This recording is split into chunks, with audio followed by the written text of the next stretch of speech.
Yang pertama harus diingat kalau kita bicara tentang menulis adalah selalu mencatat kejadian-kejadian penting, selalu ingat. Nah, namun ada langkah yang lebih awal lagi dari itu. Ya, nanti lihat tangan saya.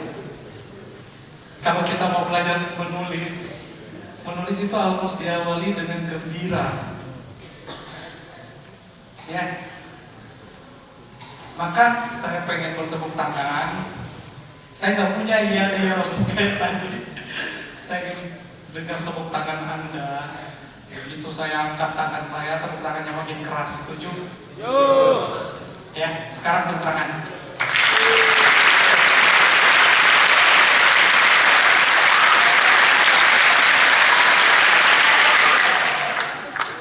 Kalau saya gitu harus diam semua. Ya, setuju? Siap? Siap? Ya?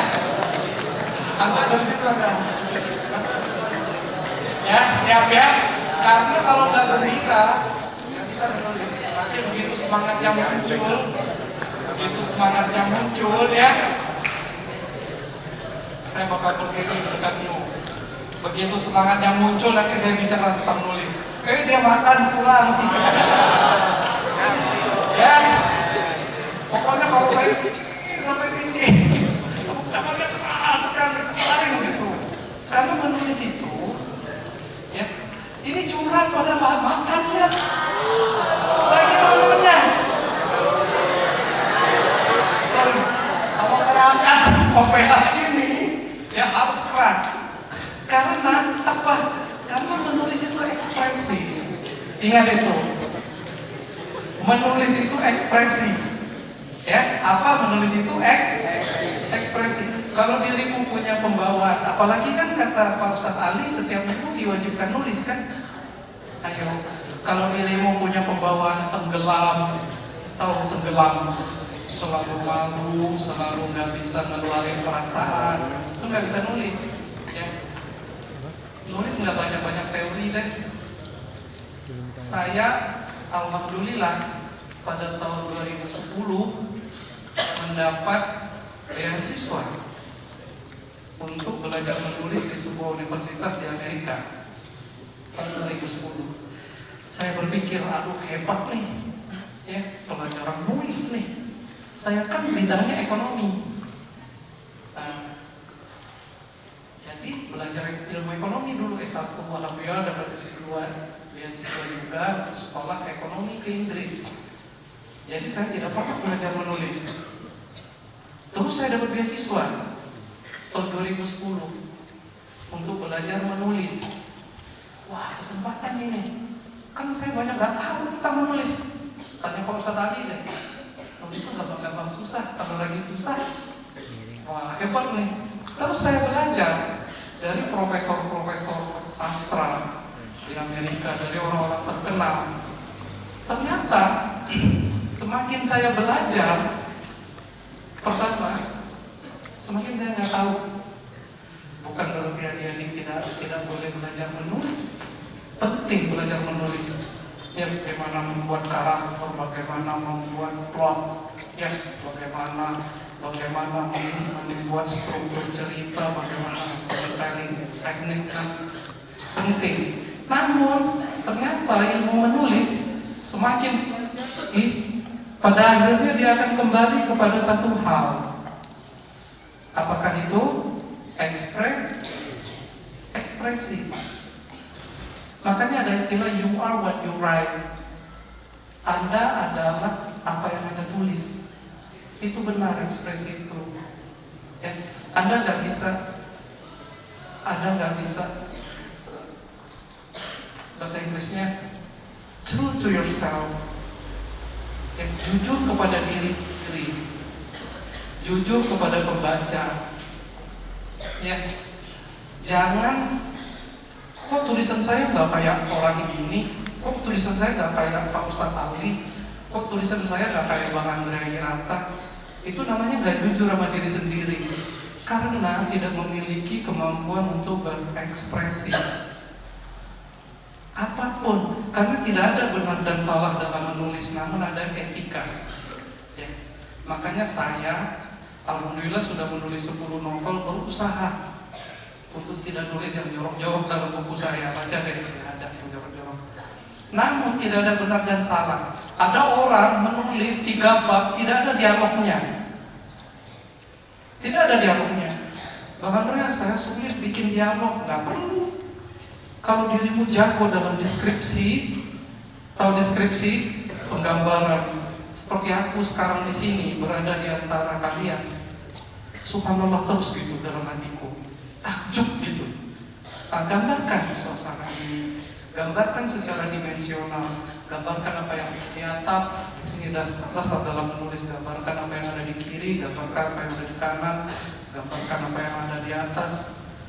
Ketika itu digambarkan dimensional, orang membacanya akan melihat gambar seperti dia nonton film, nonton TV. Tidak perlu dialog. Kalau memang nggak bisa dialog, kembangkan kemampuan untuk membuat deskripsi. Ada juga orang yang menulis nggak ada deskripsinya, semuanya ngobrol.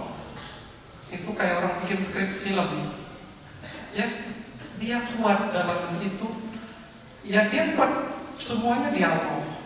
Ada orang yang membuat kombinasi antara dialog dan deskripsi. Namun itu teknikalitis, teknis itu tidak penting. Yang penting adalah dirimu jujur pada dirimu sendiri tadi, dan yang penting adalah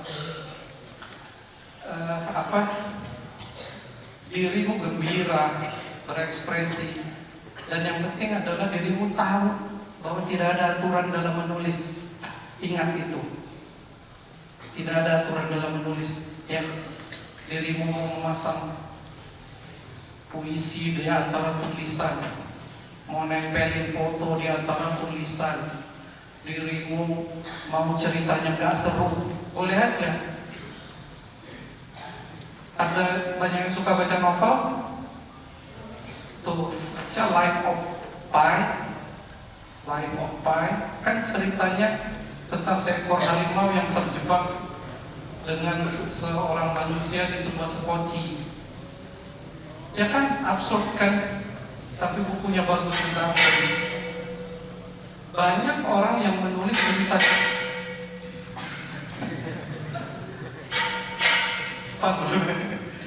Banyak orang yang menulis cerita-cerita. Udah selesai. Kenalan sama namanya Jaros.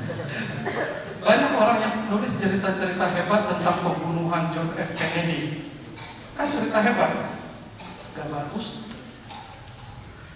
Ada saya ketemu dengan seorang penulis di Amerika yang menggambarkan perjalanan dia dari rumahnya ke sebuah danau di belakang rumahnya, segini tebalnya. Hanya itu saja. Bagusnya minta ampun. Ya, bayangkan dia pagi-pagi berjalan. Ada orang Bandung angkat tangan. Tahu artinya tonggeret? Coba kasih ini dong. Katanya ekspresif. Kasih contoh bunyi tonggeret. Ya, siapa orang Bandung? Ya,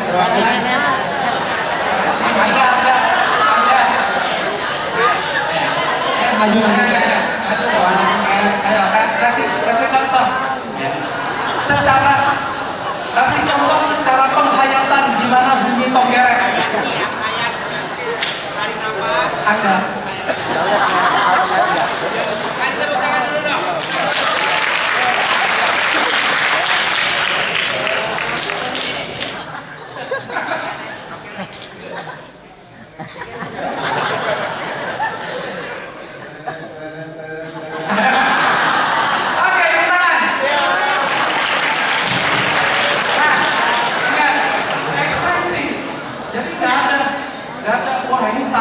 Saya nggak ada.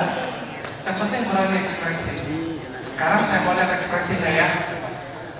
Kalau saya itu berhenti tepuk tangannya, biar ruangan ini senyap sehingga terdengar bunyi jarum jatuh.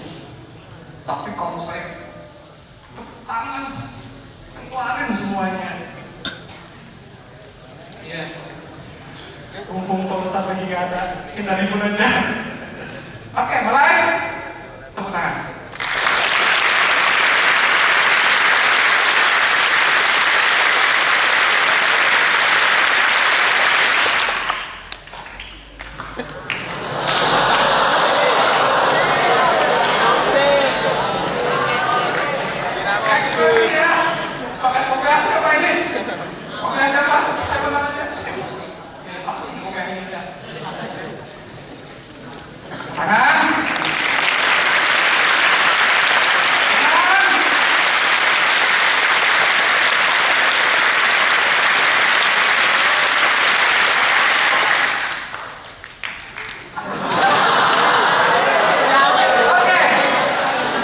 Itulah ilmu pertama dalam menulis. Keluarin semuanya. Paham? Keluarin semuanya, ya. Ya kan? Ilmu kedua, saya banyak sekali mendapat pertanyaan. Nah, saya balik lagi. Saya banyak sekali dapat pertanyaan dari siapa tadi? Makasih ya. Saya banyak dapat pertanyaan dari orang yang lagi belajar menulis. Ini pertanyaan sangat umum. Sejuta kali orang bertanya ini. Katanya, Mbak Andrea, kenapa kalau saya lagi nulis terus sudah 2 halaman? Iya, sering nggak? Sering kan? Udah nulis sudah 1 halaman, loyo deh, nggak bisa lagi ngelanjutin. Sering kan ya? Mati ide. Sekarang saya di sini biar adil ya. Baru lagi nulis 2 halaman, gak tau lagi apa yang mau ditulis. Sering nggak ngalamin begitu? Jangankan 2 halaman, setengah halaman aja udah gimana ya? Itu sebabnya gampang. Sebabnya karena dirimu pertama memilih untuk menulis sesuatu yang tidak dirimu pahami. Itu sebabnya. Ya. Kedua, bisa saja sebetulnya pilihan itu ditentukan oleh guru. Misalnya tulislah tentang HP. Tahu HP kan? Jadi nggak terlalu paham HP di sini, pakai HP aja nggak boleh, kan? Nggak ngerti kan? Bahkan jangan bisa nulis tentang HP. Kedua, dirimu memang memilih menulis tentang HP, tapi tidak ngerti HP. Kalau saya menulis, ya alhamdulillah saya nggak pernah mandek. Bukan karena saya jago. Kalau saya nulis sekali duduk 40 halaman, alhamdulillah. Nulis Laskar Pelangi itu 800 halaman cuma 3 minggu. Ya, wah jago banget bahkan realita. Tapi saya belajar. Misalnya Anda, boy, mau kemana boy? Boy, mana boy?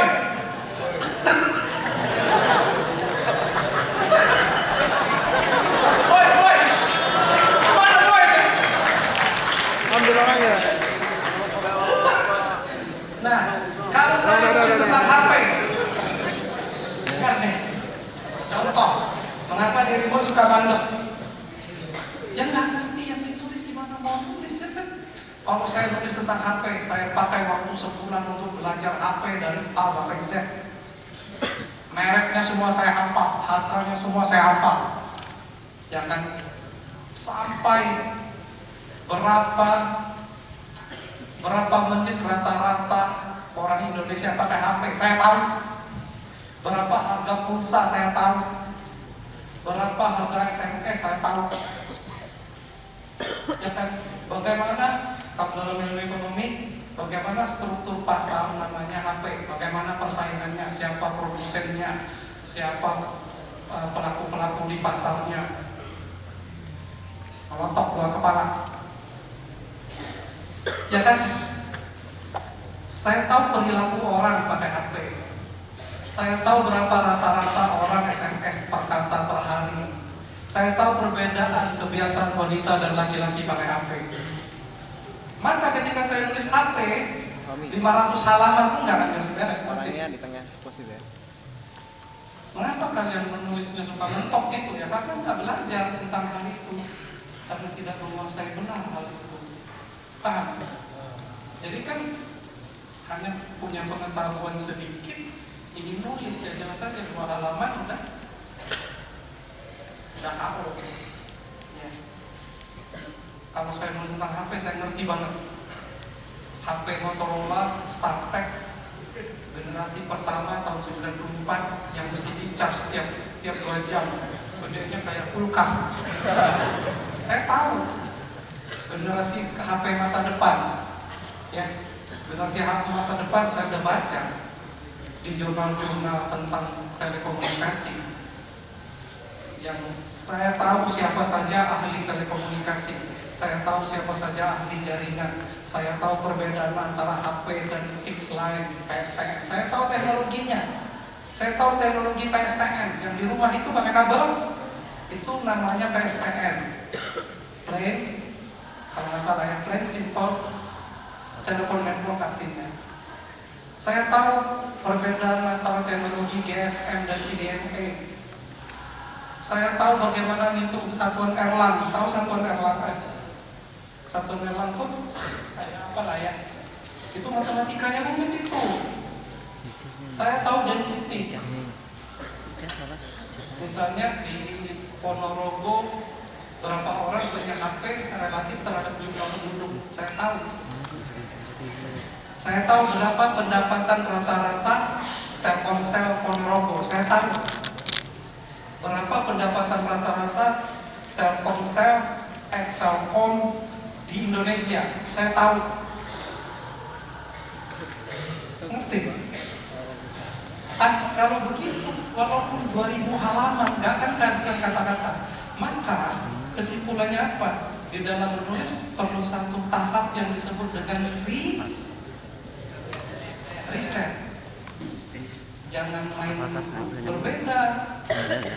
Menulis dengan mengetik berbeda. Anda berada di depan komputer, di depan keyboard, kemudian menulis, itu bukan nulis, itu ngetik. Dirimu duduk di situ, bertopang dagu, itu menulis. Kau di sini memperhatikan aku, itu menulis. Kau duduk di depan laptop, ngetik, itu namanya ngetik, bukan nulis, ngetik. Jangan ngetik, tapi nulis.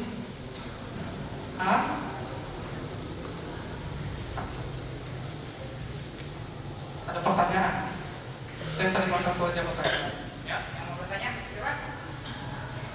Saya ingin bertanya, bagaimana jika kita mengalami masalah dalam perbedaan bahasa? Contoh, kita ingin menulis dengan bahasa Indonesia, tapi apa yang ada di pikiran kita itu bahasa Jawa. Itu takut orang baca itu tidak paham apa yang kita tuliskan. Oke, kasih bagus sekali pertanyaan pertama.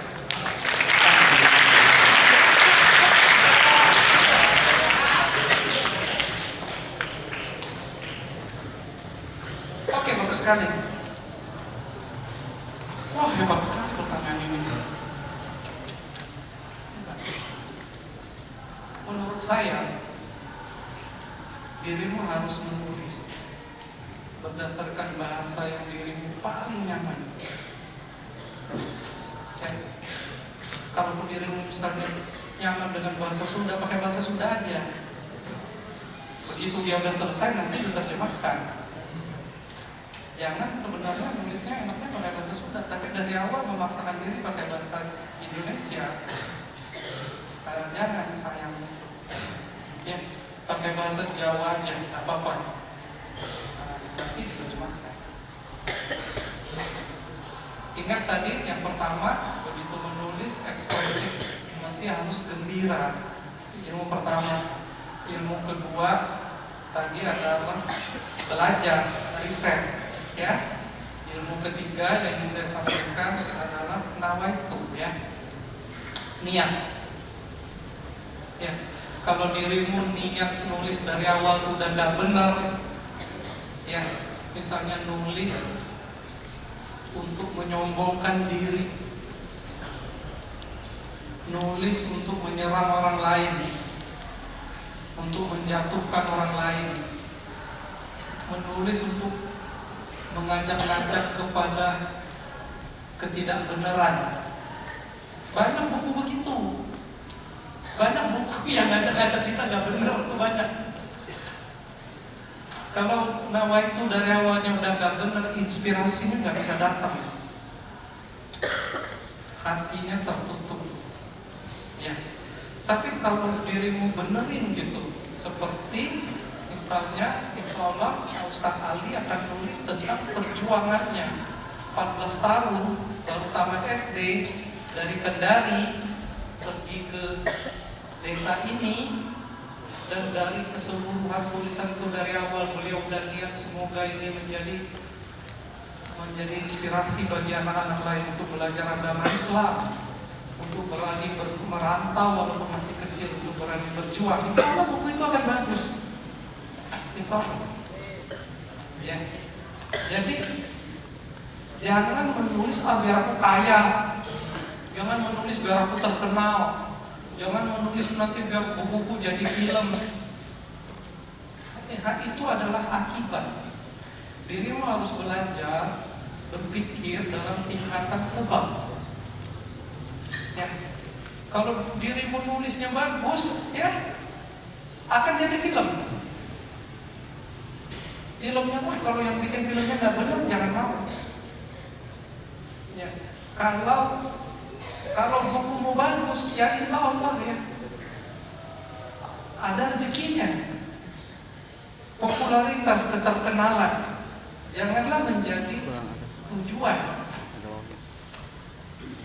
Ya, itu menjadi ini saja, menjadi konsekuensi dari apa yang dirimu tulis. Dan ingat, menulis itu spiritualitas. Ingat, karena menulis itu adalah gerakan batinnya. Menulis itu adalah kristalisasi dari pemikiran dan pengalaman. Nulis itu adalah ekspresi dari kejujuran. Ya, nulis itu adalah suara hati yang paling dalam. Maka orang yang tidak bening hatinya, tidak bersih hatinya, nggak akan bisa nulis. Karena dia mengingkari hal yang paling utama dalam menulis, yaitu kebatinan dari tulisan itu. Kalau adik-adik udah mencapai tingkat itu, ilmu nulis itu jadi nggak perlu. Ya. Nanti setiap kata itu menjadi punya maknanya sendiri. Kalau diri bersihkan nawaitumu, diri mampu melihat contoh. Ini dulu. Oh, ini dari buku saya. Ini dari buku saya tadi, ini daun maple dari Kanada. Bendera Kanada kan ada daun maple, ya kan? Benderanya daun itu kan, itu bukan daun marijuana, itu daun maple. Ini tadi dari buku saya. Kalau dirimu tidak terinspirasi, ya, kalau nawaitumu gak bagus, dirimu akan melihat ini sebagai sebuah daun kering yang patah, ya. Sampai situ saja. Tapi ketika dirimu menulis, ya, dan dalam hatimu dipenuhi oleh tujuan-tujuan yang mulia, ya kan, aku nulis untuk mengenang ya insya Allah seperti Laskar Pelangi kan. Laskar Pelangi kan ditulis untuk hadiah pada ibu guru, bukan untuk diterbitkan. Saya nulis Laskar Pelangi itu bukan untuk terkenal, bukan untuk dapat duit banyak, bukan untuk jadi filmnya kemudian terkenal. Kan film Laskar Pelangi mungkin banyak yang nggak baca bukunya, tapi umumnya pernah nonton film Laskar Pelangi kan. Buku itu saya tulis untuk hadiah sebagai rasa terima kasih saya pada ibu guru saya, ibu muslimah. Ya. Mungkin karena nawaitunya baik, kalian kan lebih paham nawaitu daripada saya. Kalian santri, saya bukan. Kalian belajar ilmu agama Islam secara formal. Kita tahu arti nawaitu kan? Karena nawaitunya itu, bayangkan saya yang sebelumnya nggak pernah nulis novel bisa jadi nulis 800 halaman. Nah, contohnya tadi saya beri contoh, ini daun maple. Kalau Anda tidak punya nawaitu yang baik untuk menulis ini, Anda hanya akan melihat dari sebuah daun kering berwarna coklat. Tapi apabila hatimu terbuka, ya, hati dibuka karena nawaitu yang baik, tiba-tiba Anda melihat baik. Tiba-tiba daun maple ini seperti ada peta di dalamnya. Ya. Tiba-tiba dia punya tenaga. Tiba-tiba dia bisa bercerita. Tiba-tiba urat-uratnya seperti peta. Ya kan? Tiba-tiba saya tidak melihat daun. Tiba-tiba saya seperti melihat manusia.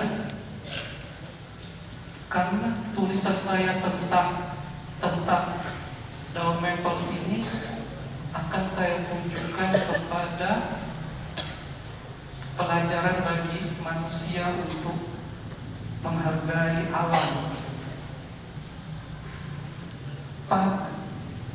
Apabila dirimu menulis daun maple ini untuk menulis buku agar dirimu menjadi kaya, hal-hal tadi itu nggak akan terlihat. Mengerti? Ya. Tiba-tiba kalau saya lihat, ya, saya ingin menulis sebuah buku yang hebat untuk agar manusia menghargai pohon, menghargai lingkungan, menghargai hutan. Daun ini bisa bercerita 10 bab.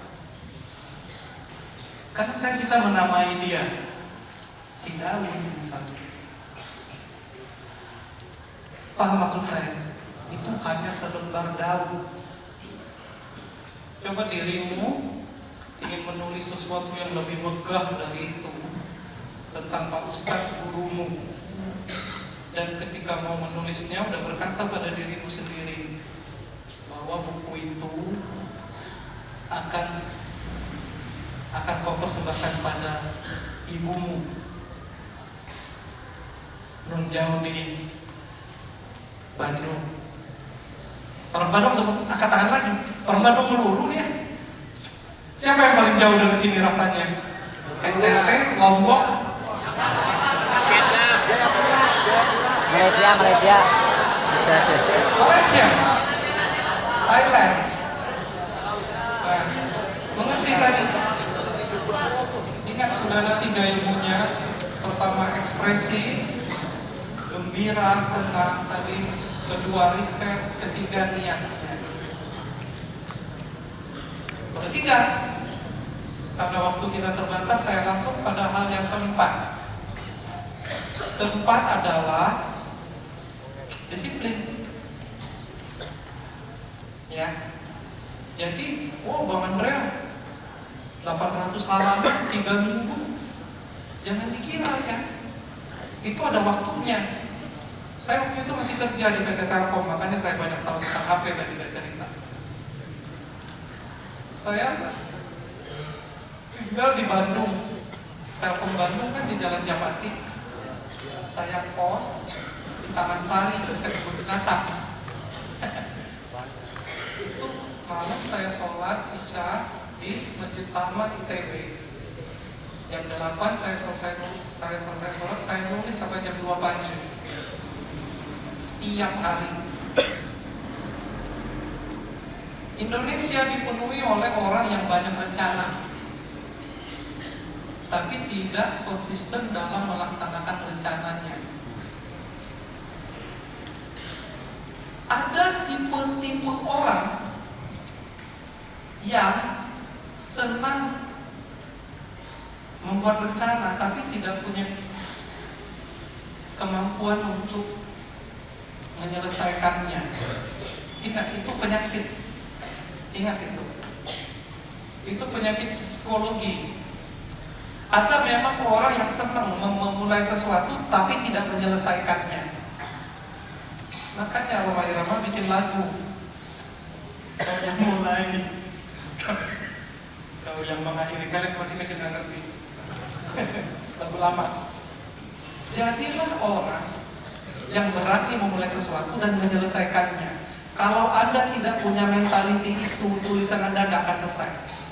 Sepintar apapun Anda. Saya banyak punya teman penulis-penulis hebat, selesai 4 halaman edan-edanan. Keren banget. Selesai 4 bab, 40 halaman, aduh bagusnya minta ampun.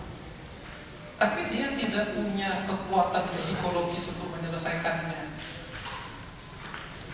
Ya, itu ilmu keempat. Selesaikan apa yang kamu mulai.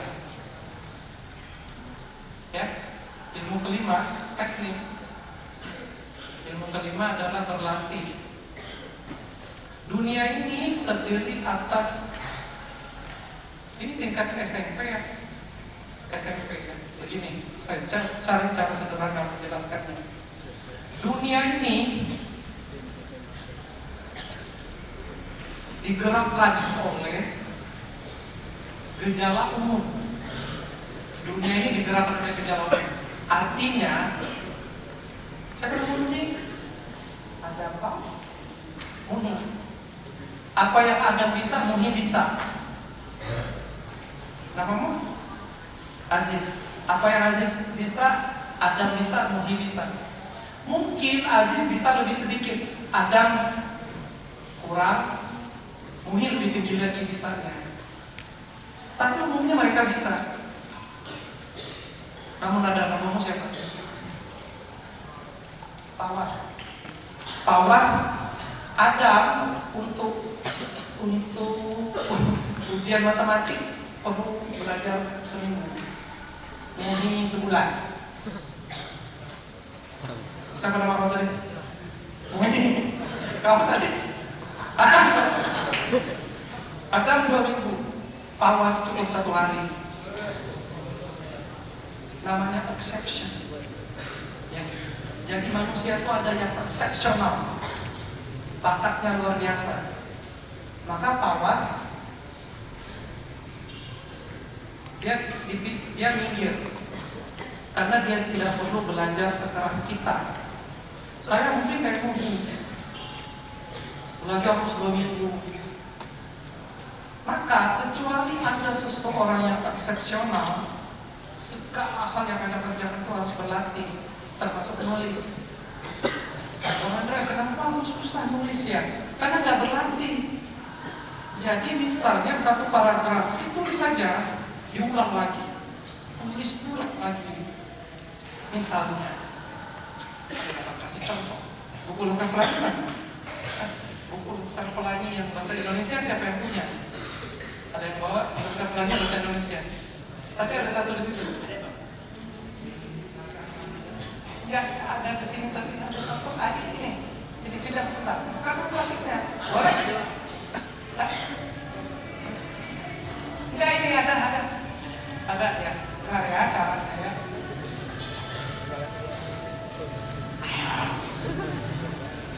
Jadi berlatih.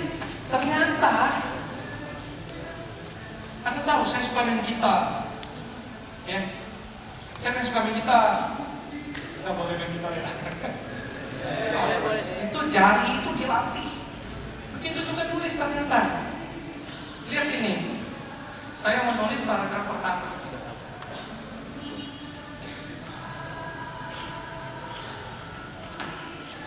Paragraf pertama, bab pertama. Pagi itu waktu aku masih kecil, aku duduk di pangku panjang di depan sebuah kelas. Sebatang pohon medisium tua yang rindang meneduhiku. Ayahku duduk di sampingku, memeluk pundakku dengan kedua lengannya dan tersenyum mengangguk-angguk pada setiap orang tua dan anak-anaknya yang duduk berderet-deret di bangku panjang lain di depan kami. Hari itu adalah hari yang sangat penting, hari pertama masuk SD. Itu kan paragraf pertama. Kalian kan bisa saja nulis, ayahku duduk di sampingku, mengangguk pada orang tua lain yang duduk berderet-deret di bangku panjang di depan kami. Waktu itu aku masih kecil dan kami diteduhi pohon filsium. Bisa aja kan? Maka kalau kamu punya ide, kamu tulis terus, diulang terus, dicoba sampai dia kuat sekali. Suruh temanmu baca. Gimana, kamu suka yang ini apa yang ini? Berparagraf. Lama-lama dirimu jadi jago. Tapi jadi nulis itu bukan kayak orang melukis saja bisa dilabur lagi kan? Oh ini salah nih, ayamnya harusnya nggak di sini nih, labur lagi, pindah ke sini. Nulis juga gitu. Karena lama-lama dirimu menjadi sensitif. Ya, lama-lama jadi tahu perbedaan antara karakter, deskripsi, lama-lama tahu kekuatan dari kalimat aktif, kalimat pasif, lama-lama mengerti lama-lama mengerti struktur. Nanti bukan hanya satu paragraf, satu bab itu diputar lagi, dilatih lagi. Namun ada penulis yang tak perlu melakukan itu. Perumpamannya seperti Fawas tadi. Ada penulis begitu jalan, selesai, bahkan nggak dibaca ulang sama dia. Ada, namanya itu exception. Jadi berpikir penulis seperti berpikir motorik. Ya, saya kelama-lamaan kesering-seringan ngomong di depan begini, akhirnya saya tahu, oh saya harus berjalan ke sini, balik lagi ke sini. Oh saya harus nunjuk, saya harus lucu, ya kan? Oh bagian ini saya harus galak dikit. Semuanya harus dilatih. Karena pikiran manusia bekerja berdasarkan sebuah mekanika. Pikiran manusia itu sebetulnya seperti gerakan mekanika. Kalau dirimu tidak terlatih, saya senang bicara di forum ini karena kalian diwajibkan menulis kan? Pakai bahasa Arab lagi, saya dengar. Pakai bahasa Indonesia aja mudah-mudahan. Jadi pakai bahasa Arab. Oke, 5 hal jangan dilupakan karena waktunya singkat. Tapi sebenarnya bisa dikembangkan, nanti bertanya sama Pak Ustadz tadi karena Pak Ustadz tadi juga penulis. Oke, saya kira saya tunggu 3 pertanyaan aja ya maksudnya. Boleh? Silakan. 3 pertanyaan, silakan. 3 pertanyaan. Ya. Baik. Oke, nggak perlu nyebut nama deh, langsung. Ya. Ya, saya mau nanya Pak, tentang Bapak mendapatkan sebuah judul, akan sehingga calon pembeli dan pembacanya itu penasaran. Pertanyaan bagus sekali. Baik, terima kasih. Tepuk tangan dulu dong. Tepuk tangan ya. Dua pertanyaan hebat. Oke, langsung aja. Oke. Boleh dibantu. Langsung aja. Sini, ayo maju dong, maju. Dua-duanya langsung maju. Baik, langsung pertanyaannya adalah Pertanyaannya adalah bagaimana cara membudayakan literasi dalam kehidupan Indonesia? Sebagaimana kita tahu, literasi itu sangat kurang sekali. Oke. baik yang terakhir. Apa motivasi terbesar meninggal dunia? Apa motivasi terbesar Anda dan lingkungan? Oke, makasih. Baik, Ya. ada 3 pertanyaan. Terima kasih, tepuk tangan sekali lagi untuk semua pertanyaan. Luar biasa. Saya jawab. Tadi pertanyaan bagus tentang judul. Tidak ada jawabannya. Saya tidak bisa menjawab pertanyaan itu. Dirimu kalau punya cerita bagaimana agar punya judul yang bagus, satu-satunya cara banyak-banyak berdiskusi dengan editor, dengan penerbit, berdiskusi, mereka tahu itu. Ya. Saya juga kadang-kadang saya ketemu judul Laskar Pelangi, ya rezeki ya. Tapi beberapa judul buku saya nggak menarik juga. Ayam misalnya, ya nggak terlalu menarik. Banyak-banyak bicara dengan orang-orang buku yang udah kami itu jawabannya. Dan banyak-banyak baca buku lain yang judul-judulnya menarik. Oke, pertanyaan kedua, bagaimana membudayakan literasi? Begini, banyak orang berpendapat bahwa minat baca di Indonesia turun. Iya, tidak benar itu. Ya, sekarang di Indonesia terbit kira-kira 1.500 judul baru buku per bulan. 4 tahun lalu hanya 100-an judul. Sekarang 1.500 judul baru. Anda tahu berarti kalau 1.500-an judul baru per tahun kira-kira 100 lebih judul ya? 1.000 dong, 1.000 lebih judul kan? Kalau kira-kira 1.500 sebulan, dalam setahun kira-kira 1.600-an judul kan? Di Prancis Anda tahu berapa buku baru terbit per tahun? Hampir 70.000. Kita ada 250 juta penduduk Indonesia, hanya kira-kira 1.600-an judul baru, 160 ribuan. Kalau 1.500-an judul baru kira-kira 15.000. Di sana kan ada 66-67 ribu di Prancis. Maka bagaimana meningkatkan minat baca? Literasi. Pertanyaanmu literasi macam-macam artinya.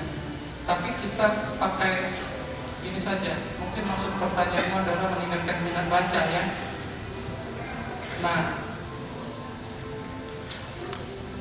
ada gejala di Indonesia apabila orang tua senang membaca, anaknya senang membaca. Ada gejala begitu, apabila orang tua nggak senang membaca, umumnya anaknya nggak senang membaca. Maka nanti kalau dirimu jadi orang tua ingin anakmu senang membaca, dirimu harus senang membaca. Ya. Apa motivasi saya menulis? Saya sekarang sedang berada di sini, berdiri di depanmu, ya, jauh sekali ke sini.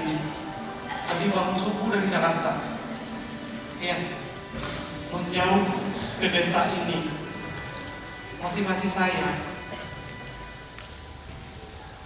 agar dirimu tahu bahwa masa depan bangsa ini ada di tanganmu. Tepuk tangan.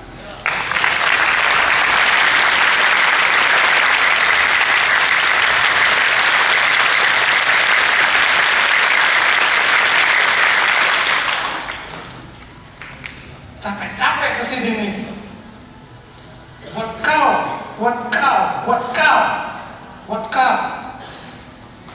Ngapain aku ngomong di sini ya kan? Mending aku ngomong di Perancis sana. Tahu nggak? Universitas di Eropa kan sering diundang. Tapi kalian lebih penting dari mereka.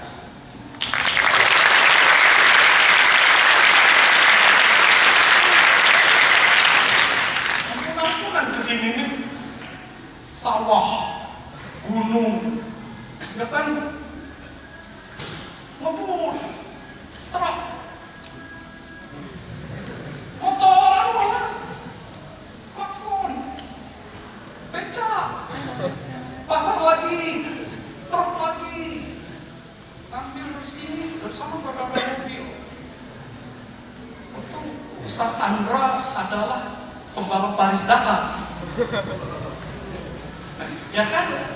Ngapain saya ngomong di depan kamu nih? Karena kau itu penting. Kau itu berharga, kau itu pintar. Ngapain mau ngomong di depan mahasiswa-mahasiswa di Eropa? Ya kan? Ngomongnya keren, pakai bahasa Inggris. Apa gunanya? Kau lebih penting, Pak Was. Singkirkan senyummu itu dari hadapanku. Ya? Kenapa aku jauh-jauh ke sini? Aduh, udah tua aku ini. Capek kan tampun. Subuh-subuh dari Jakarta udah macet, subuh udah macet. Aduh, mau naik pesawat, hampir ketinggalan. Ngantuk deh di pesawat. Demi Pawas nih. Aduh, ini demi Muhi nih. Demi Adam. Itu motivasi saya. Agar kau maju. Agar kau bisa menulis buku lebih bagus dari bukuku. Ngerti? Mengerti? Bilang mengerti yang keras semuanya. Ini kamera pribadi. Saya waktunya habis. Satu pertanyaan lagi. Satu pertanyaan lagi. Ada satu pertanyaan, silahkan langsung angkat tangan. Yang pertama saya lihat, nggak ada yang angkat tangan. Satu pertanyaan, kau. Oke, oh ya. Silakan. Langsung pertanyaan yang singkat adalah Pertanyaannya adalah dalam menulis kita biasa bagaimana cara kita untuk beristiqomah dalam menulis? istiqomah. Oke, pertanyaannya dulu. Dan itu semua itu saya kira. Kan tadi udah disebut awalnya. Langkah awal itu, awalnya itu apa itu? Dan dapat jawab. Oke, satu lagi deh, diskusi ini. Satu terakhir. Ya, kau. Ya, kau. Di sini kau.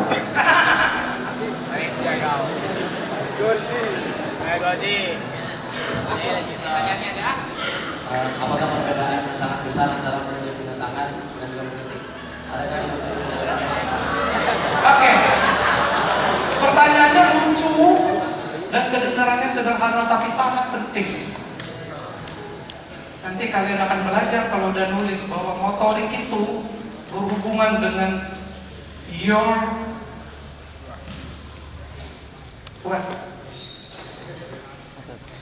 nervous movement.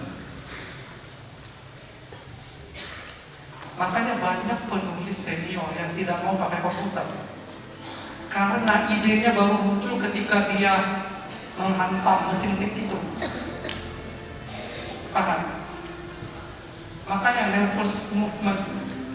Contohnya orang menulis tangan. Banyak orang bisa nulis tangan malah lebih lancar. Tulis tangan saja. Saya nggak bisa pakai iPad karena disentuh dikit gitu, nggak kerasa. Ketika saya marah dalam buku itu, marahnya nggak bisa karena nervous movementnya nggak sinkron. Paham? Nanti kalau kalian sudah masuk ke perguruan tinggi, kita bikin session lagi, saya jelasin.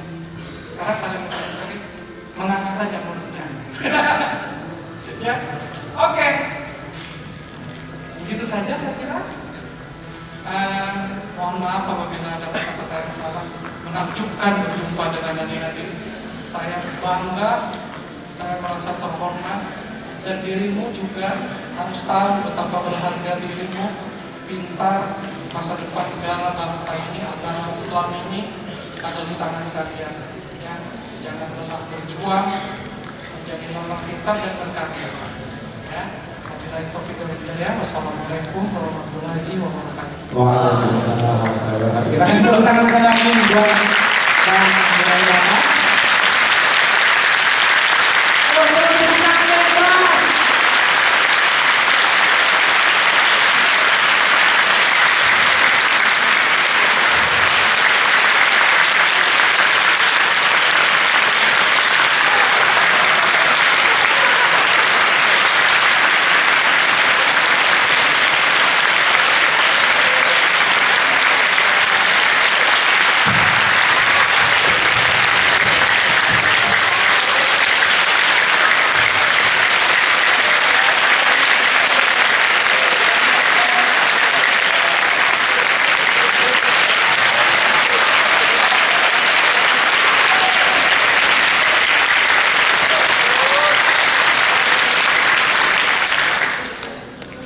Terima kasih banyak dan pastinya Bang Andreas, ini kita ada pemberian kenang-kenangan dan sambil menunggu kenang-kenangannya diambil, saya ingin mengucapkan mewakili santri-santri dan seluruh keluarga besar Gontor, terima kasih sudah hadir. Jujur, selama saya mendampingi orang dan menjadi MC, hari ini saya grogi sekali karena saya adalah orang yang tumbuh bersama Laskar Pelangi. Salah satu motivasi saya terbesar menjadi Ustadz di Gontor adalah saya ingin bisa seperti Bu Muslimah yang bisa melahirkan Lintang, yang bisa melahirkan Ikal, yang bisa melahirkan 10 anak-anak hebat. Karena saya tahu tidak ada satu orang pun anak yang tidak hebat. Dan Anda semua yang ada di sini adalah anak yang hebat.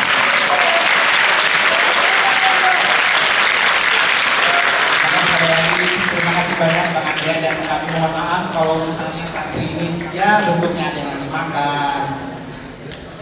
Karena mungkin bisa jadi Bang Andrea sekarang adalah seperti Anda dulunya. Jadi jangan pernah bilang, Ustaz saya di sini sering semangat senang segala macam. Ini hadiahnya mana kenang-kenangannya?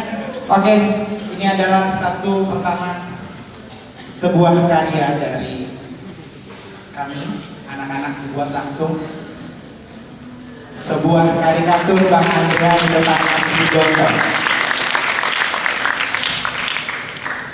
Terima kasih. Dan satu lagi adalah ini banyak hal. Boleh untuk pakai. Ini ada buku, ada banyak ini ada karya baru. Kita kasih kami tepuk tangan sekali lagi.